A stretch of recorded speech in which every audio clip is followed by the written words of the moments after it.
Good morning, guys. It's Serg, and today is day 5 of me driving from San Jose, California to my new home in Austin, Texas.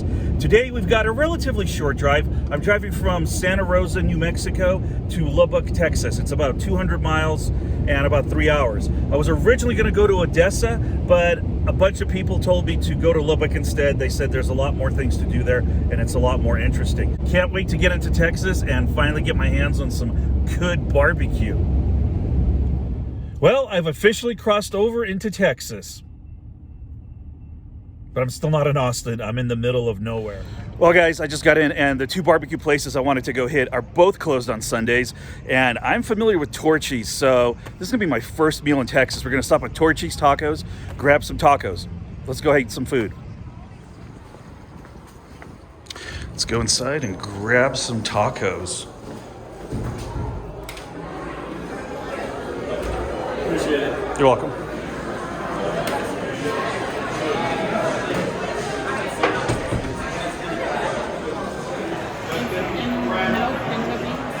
So it's quite noisy in here, but I just got my chips and queso, and I'm still waiting for the tacos. So let's give this queso a try.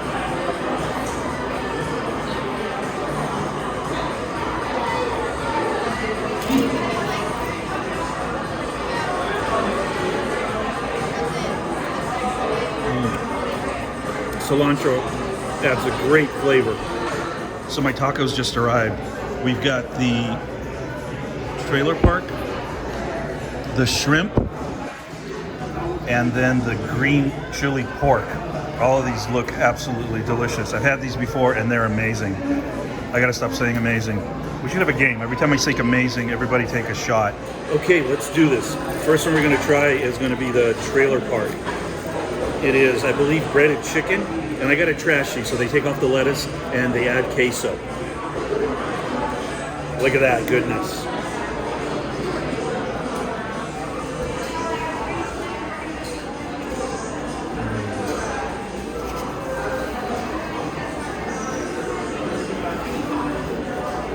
Breaded chicken and queso.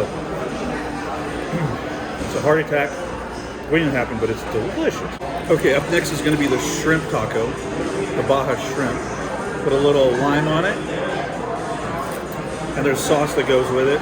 So let's add some of that.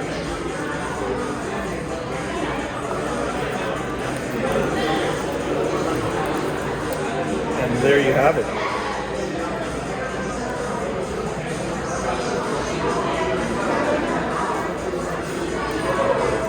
The shrimp is crusted in some kind of a panko crust. There's yellow onions in here, some lettuce, some cucumber. It's crunchy, it's salty, and the texture is just perfect. Okay, and last but not least is going to be the pork taco. And look at that beauty.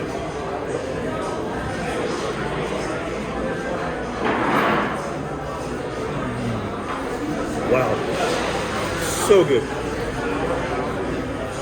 I don't think I've tried this one here before, and it's just clean, it's fresh, it's very simple, but the juices of the pork and the green tomatillo salsa. All right, guys, I'm staring at this food, so I'm going to finish it, and then we'll go try to find a hotel and see what else we can find. Well, after stuffing myself with 3 Torchy's tacos and chips and queso, I just decided that, again, I wasn't really feeling Lubbock. I don't know, just wasn't really that exciting to me. So I'm driving another 112 miles southeast to Sweetwater, Texas. It's a much smaller town. It's like 10,000 people, and they've got some kind of a air museum there, some World War II planes. So I'm hoping I'll make it there before they close. All right, let's see if these two guys in these Challengers are gonna go for it at this red light. Huh? Aw. There they go. Well, it looks like my hour-and-a-half detour to the National WASP Museum might be in vain because they're not open for another week. Well, guys, we're in luck. Lisa, the director of this museum, is actually going to give us a quick tour of it. She's been very gracious, and I'm just going to follow her along. And do you have anything you want to say about this museum? Well, we represent the women Airforce Service Pilots of 1942. They flew airplanes in World War II so that they could relieve the men to go fight combat. Very interesting. That's awesome. Yeah, we've just gone through a major expansion. So this is a 1928 hangar over here, which served as the first municipal airport for the city of Sweetwater. Okay. So we've been housed in there.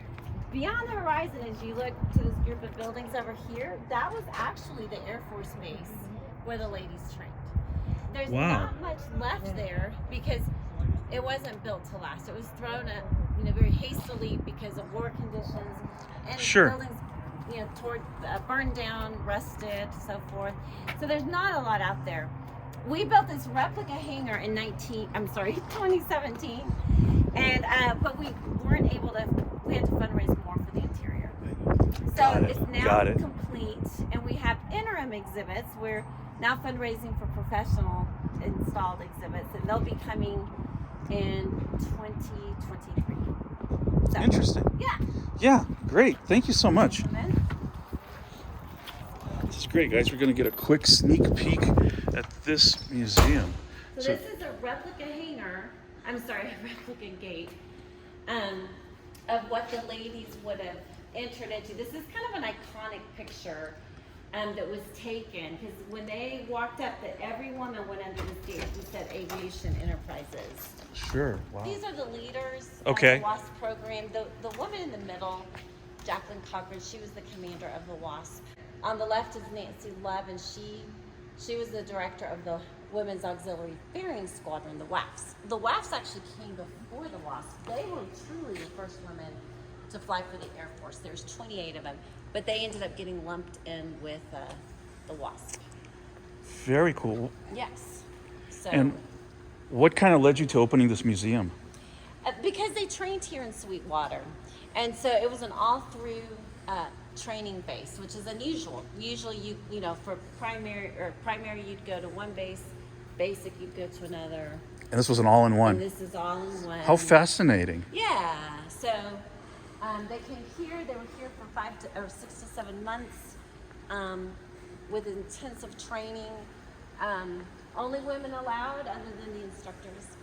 So when are you going to be actually opening to the public? May 8th. We have a big fly-in that day. Oh, great. It's a warbird fly-in with an emphasis in the BT-13. The BT-13, okay. BT, basic trainer. I see. And that was one of the planes that the ladies trained in. In fact, that's a cockpit of a BT. So this is the cockpit of a BT-13. Exactly. So we're going to have 10 on the airfield, which is a pretty high number given that there's maybe 25 still flying. Yeah. So this is a BT-13 in this picture? Or? Yes. Yes, okay. Yes, it is. Well, this one is right here. Right. So, yep. This is a link trainer, which is a simulator, and they spent many hours, under the hood, learning how to fly under simulated conditions. Very fascinating. And what year were the WASPs formed again? They 1942 through 44 is when they were officially. So just 2 years. Yeah, it was short, just 2 years. So when they were here, this was part of ground school. They had to learn math, navigation, mechanics, meteorology, Morse code. So they spent half the day in ground school, then they spent half the day in flight school, and then there's always calisthenics. Right. These planes are very laborious. I can imagine. Not easy to fly. So they used the flat 4. Interesting.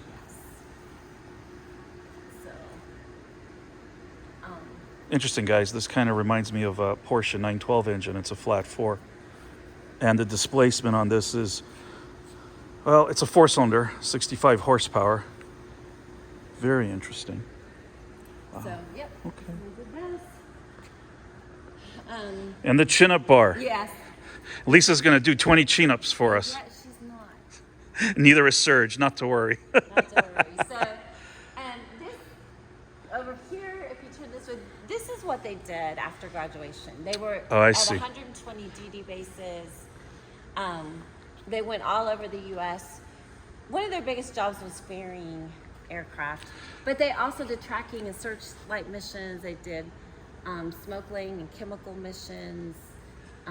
They did test flights. They towed gunnery targets. Here's a real gunnery target Wow. Beverly Biesmeyer smuggled out. That's her up there.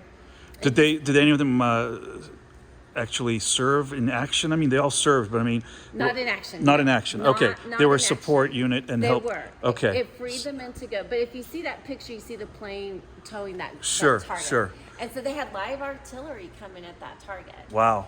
And Wow. more than once, their planes got hit. Oh, I can imagine. Fire. Well, support role or not, it doesn't matter. It's all important to the war effort. So absolutely huge. Absolutely. And like you say, a lot of women were involved. They helped out, and there was a lot of everybody helped. Yeah. Exactly. Very cool. So, and we're currently building a legacy section of our pilots today. So, like, this is Caroline Jensen's. She was a Thunderbird pilot, and so this is her uniform right here. We're going to be getting her picture, her bio up. But we have Kimberly Ford on the other side. So, you know, we want young ladies, and particularly, but young men too, when they walk through, we want a face they identify with. Of course. You know, someone maybe from their own hometown or part of the country, or, you know, where they can see themselves in that legacy pilot and say, you know, I can do something bold and big too. Hopefully flying, but if not flying, then big and bold in some other area. Absolutely. Just empower to do things, whether it's flying or anything else. It's very important. This is a monumental thing you're doing here. Very cool. Excited. No, it's great. I We're really excited. appreciate you giving me this tour. Absolutely. It'll be more put together. No, this is in great. about 3 months. It'll be more put together by Saturday, and then 3 months down the line, even more. Okay. Construction and a grand opening and a flying all at once is challenging. Okay, and that's going to be next weekend. Yes, May 8th. May 8th. The flying is from 9 to 4. Okay. So there's going to be about 30 aircraft out Wow. in the field, warbirds. We are also going to have the Navy pilots from Corpus Christi are coming, and we have Air Force pilots from Laughlin coming, and so we're going to have some really strong military pilots. That's great. There, That sounds like I'm Yeah. a week early. I'm passing through a week early, right? but the rest of you guys, if Yeah. you're around this area at Sweetwater, Texas, the following weekend, May 8th, the WASPs are going to be here, and it's going to be really fascinating. Thanks to the museum. And my special thanks to you, Lisa, for giving me the tour, giving everybody the tour. I hope you guys like it. Please come down here, check it out, and support what they're doing here. Oh, hey, and by the way, we're going to be, the EAA is giving free airplane rides to kids ages 8 to 17. Everything's free, and we have a big kid zone with activities and prizes. So bring the children, bring your whole family. It should be a lot of fun. Exactly. Thanks. Thank you so much. Well, look at that. What a happy surprise that was. Lisa gave us a wonderful tour. I left them a nice donation. Please come through this museum, check it out. And right now it's going to be just on a donation basis, but please do donate if you can to support this. This whole museum is privately funded and every little bit helps. So another pleasant random experience. Now let's go find a hotel and eventually some dinner. All right, let's do the last night's room tour.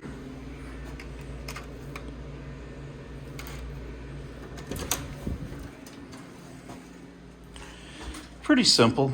Got a clean bathroom. You know, all I care about is just cleanliness. Got a king size bed, which is awesome. We got lights. I've got a desk to edit my video, work on stuff. Chair's seen better days. I don't care. The bed looks comfortable. What do we have a view of? We're on the back, so we're not facing the freeway. So, we're actually facing a neighborhood. Anyways, this place was very well rated, and it looks good to me. Simple guy. So anyways, I'm gonna unpack a little bit, and there's supposed to be a good steakhouse across the road, so I can go try that.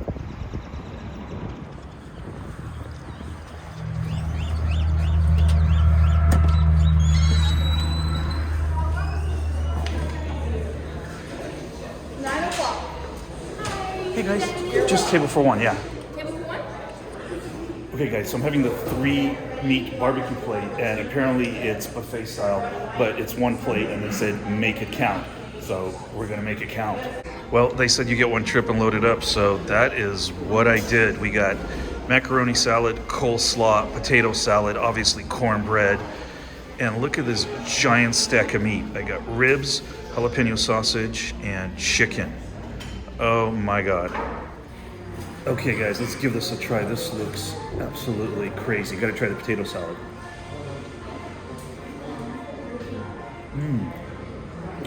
It's not mayonnaise-y like you get in some stores. It's got a lot of good texture to it. The potatoes are just really nice and delicious. Obviously, the skin's in here. All right, now for the macaroni salad. Got kind of a nice crunch to it. Definitely homemade. Coleslaw. It's got a nice vinegary taste. Super crunchy. Man, can't wait to try the meat. So we got here is the jalapeno sausage. Put a little barbecue sauce on it.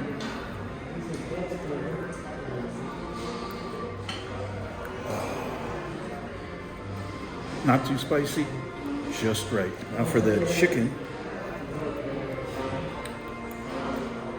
Oh man, it is peppery, very smooth. That chicken is amazingly juicy, but I can't wait to try the ribs. Look at that bad boy. Look at that thing.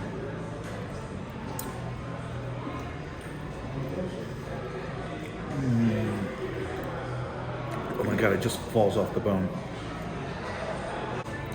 Look at all this food I have to eat. It just looks absolutely crazy. I didn't say amazing. So I'm gonna enjoy my dinner, but if you guys are ever here, I got the 3-meat plate. It was only $15.99. Super reasonable. Well guys, that's pretty much it for today. I even got some of this to go. So Bucks was really good. If you're ever passing through Sweetwater here in Texas, stop here, and the food is excellent. Anyways, tomorrow is the last day of my 6-day trip from San Jose, California to Austin, Texas, and I'll be home, my new home. So join me tomorrow. As always, please like, subscribe, hit the bell, tell your friends, and I hope you guys have a wonderful day, and I will see you tomorrow.